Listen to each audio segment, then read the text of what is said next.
Hello मेरी बच्चा party, क्या हालचाल है? आई होप बढ़िया, स्वस्थ और मस्त हैं आप सभी। उम्मीद करता हूँ कि लास्ट लेक्चर भी आपको अच्छे से समझ में आया होगा। तो आज बारी है एग्जीक्यूटिव फंक्शंस की कि हमारी पार्लियामेंट के एग्जीक्यूटिव फंक्शंस क्या होते हैं। ठीक है, चलो। We have uncovered a law few points on the role of executive in previous section. हमने काफ़ी सारी चीज़ों को पहले देख लिया है, थोड़ा और करीब से देखते हैं। जैसे प्रेसिडेंट की बात हमने की थी, तो प्रेसिडेंट के बारे में जानते हैं। प्रेसिडेंट कौन होता है? हेड ऑफ द स्टेट होता है और नॉमिनल हेड होता है एग्जीक्यूटिव का, यानी कि जो संवैधानिक प्रधान होता है।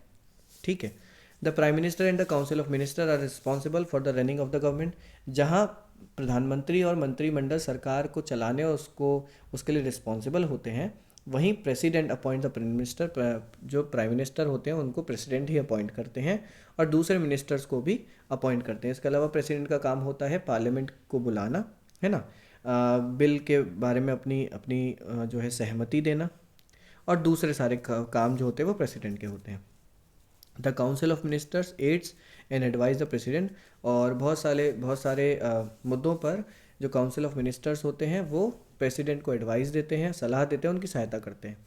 हालांकि इन स्पेसिफिक सर्कमस्टांसेस, कुछ विशिष्ट परिस्थितियों में, president can excise discriminatory discretionary powers, यानी कि बहुत कुछ ऐसी स्पेसिफिक परिस्थितियाँ होती हैं जहाँ पर खुद से काम कर सकते हैं। Particularly during in political crisis, जब कोई राजनीतिक संकट आ जाता है तब राष्ट्रपति अपने हिसाब से काम करते हैं। Like when no party hold a clear majority.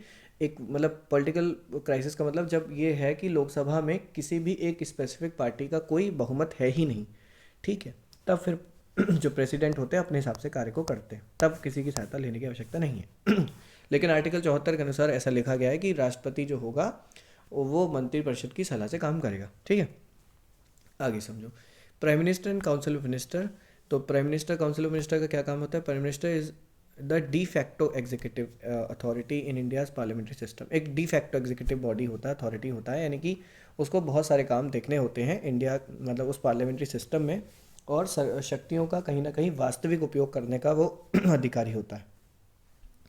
President appoint the leader of the majority. President हमेशा उसी को प्राइम मिनिस्टर बनाता है जो मेजॉरिटी पार्टी में एक लीडर के रूप में सामने आता है, जो लीडर होता है उनका, या फिर अब वो मेजॉरिटी पार्टी भी हो सकती है या फिर कोलिएशन गवर्नमेंट भी हो सकती है। ठीक है, तो उसको प्राइम मिनिस्टर बनाया जाता है। Prime minister serves with the support of the majority. Prime minister जो सेवा या जो भी कार्य करता है वो अपने मेजॉरिटी के सपोर्ट में करता है, जो लोग जो सांसद के साथ खड़े रहते हैं। ठीक है, लोकसभा में क्या क्या फंक्शन होते हैं, जैसे कि काउंसिल ऑफ मिनिस्टर्स को लीड करना, ये प्राइम मिनिस्टर का काम है। वैसे तो बहुत सारे होते हैं, कुछ मुख्य काम लिखे हैं यहाँ पर। ठीक, प्रेसिडेंट को एडवाइस करना, सलाह देना, ये प्राइम मिनिस्टर का काम है। और सारे मिनिस्ट्रीज़ के साथ कोऑर्डिनेशन बैठाना, सभी के साथ एक समन्वय के साथ काम करना, ये उसका काम है। और नेशनल पॉलिसीज़ की रूपरेखा तैयार करना, ये प्राइम मिनिस्टर का काम है। इसके अलावा prime minister, council of minister take decision and run the government. बहुत सारे से डिसीजन, निर्णय लेते हैं और सरकार चलाते हैं। They are collectively responsible to the Lok Sabha. ये सारे के सारे सामूहिक रूप से जिम्मेदार होते हैं लोकसभा के प्रति।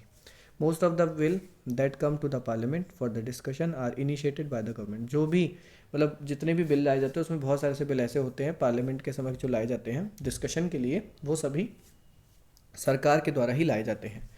A permanent group of official.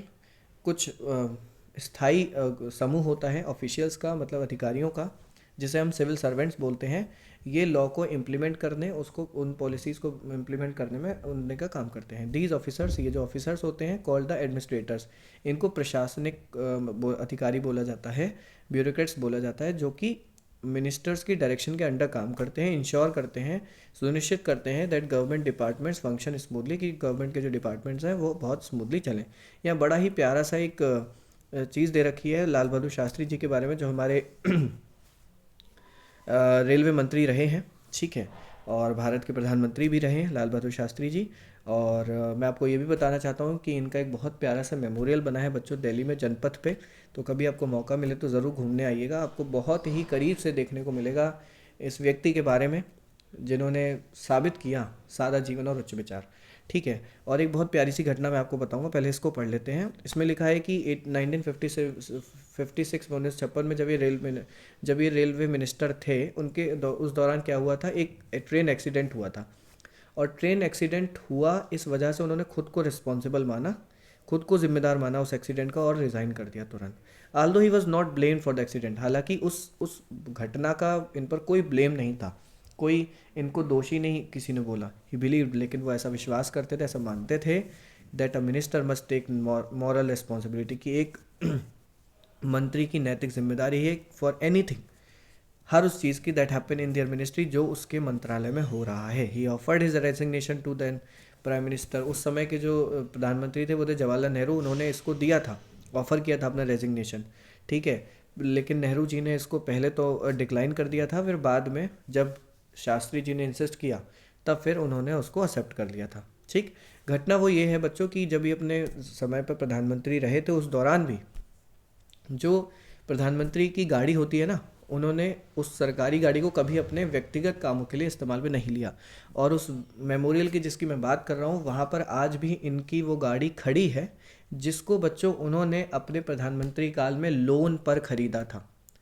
Can you imagine कि एक भारत का प्रधानमंत्री कहीं से लोन ले रहा है अपनी गाड़ी के लिए, और उसके लिए कि उसको अपने व्यक्तिगत कामों के लिए अपनी ही गाड़ी वो यूज़ करेगा, सरकार की दी हुई किसी संपत्ति का उपयोग अपने पर्सनल वर्क के लिए नहीं करेगा। और मतलब अनफॉर्चुनेटली जब 11 दिसंबर को ताशकंद के घटना में इनकी मौत हो जाती है, तब इनकी पत्नी कमला जी ने, ठीक है,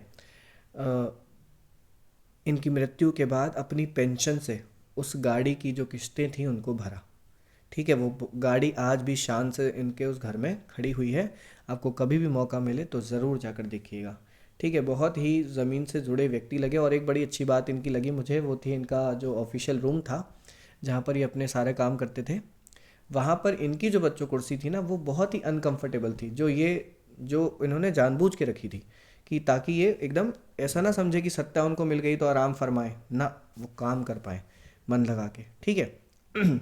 और वहीं इनके सामने जो इन्होंने चेयर्स डाली थी और जो सोफ़े पड़े थे वो बहुत ही लग्जरियस थे, ताकि मेहमानों का स्वागत जो हो वो अच्छे से हो पाए, है ना। जो भारत की अतिथि देवो भव की परंपरा को दिखाता है। तो ये दो चीज़ें मुझे बड़ी अच्छी लगी थी उनके उस मेमोरियल में जब मैं घूमने गया था, तो आप भी जाना तो ज़रूर देखना। फिलहाल आज के लेक्चर को यहाँ फिनिश करते हैं, मिलेंगे नेक्स्ट लेक्चर में। Till then keep learning, keep watching, thanks for attending the session.